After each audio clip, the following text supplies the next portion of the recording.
करी कौन उपाय मन भर माजा हम भातारा से पाई डॉक्टर साहेब करी कौन उपाय मन भर माजा हम भातारा से पाई बस जिया कसैया संगे रोजे लड़े वाला सुई देती बढ़े वाला आधा आधा घंटा पपेरू चढ़े वाला सुई देती बढ़े वाला जिया कसैया संगे रोजे लड़े वाला देती दुनू बढ़े वाला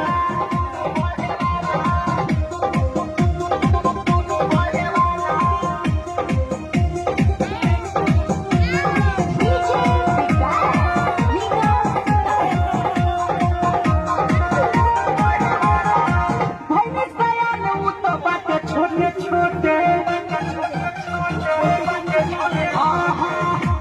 बढ़ जाओ छोटे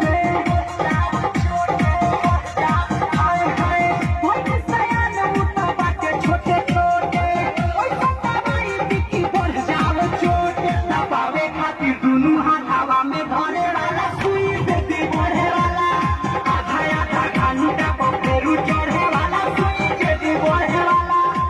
जिया पसैया संगे रोजे लड़े वाला देती दुनू बढ़े वाला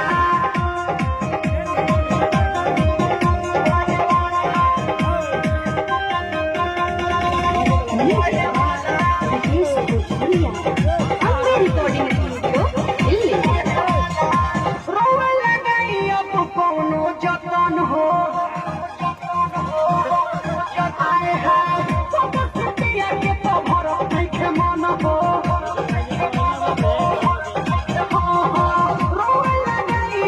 कौनो जतन हो के तो भरे ना मन हो जोगे से संग छूटा चढ़े